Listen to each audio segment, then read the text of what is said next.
Whatever you do, don't think about a white bear. Think about anything else. A nice tropical beach, your first kiss, donuts. Just don't think about... Okay, fine. It's not that easy. We love our brains, but we're actually not that great at controlling our thoughts.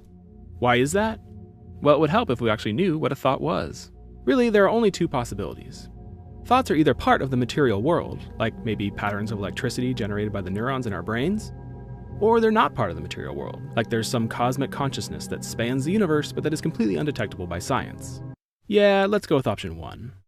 We know our brains are made of neurons and that those neurons exchange electrical signals with each other anywhere from 20 to 1,000 times a second. And with around 100 billion neurons in a typical human brain, that's a lot of activity. But most of it never rises to the surface to become a conscious thought. A lot of that subconscious activity is just the brain making sense of the various inputs it gets from the world. This is just raw perception, like the automatic light that switches on when you walk into a room. But how is perception different from thought? Well, for one, we can think about things that aren't immediately in front of us, like that sandwich you had for lunch an hour ago.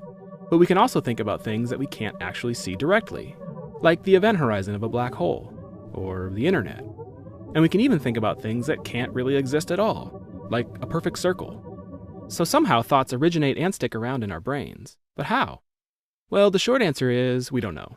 But we do have ideas. Like, researchers studying the brains of awake monkeys have found groups of neurons that fire together to form coordinated, complex patterns of electricity. When these patterns get strong enough, the brain spawns precise copies of them in different areas. These copies can go on to set off avalanches of further brain activity. But are they thoughts? Well, the patterns are complex and repeatable, so they may be a way for the brain to store and transmit information. But it's too early to tell if they actually are the physical basis of thought, or something else entirely.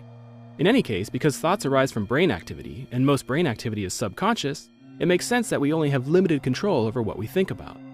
And it gets doubly hard when we're told not to think about something.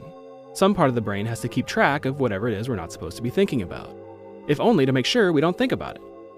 And just like it's nearly impossible to not think about something once you've been told not to think about it, there may be all kinds of thoughts that we simply can't think at all. So maybe that's why some of the mysteries of the universe are still beyond our mind's grasp. For now, at least, we can blame it on the brain.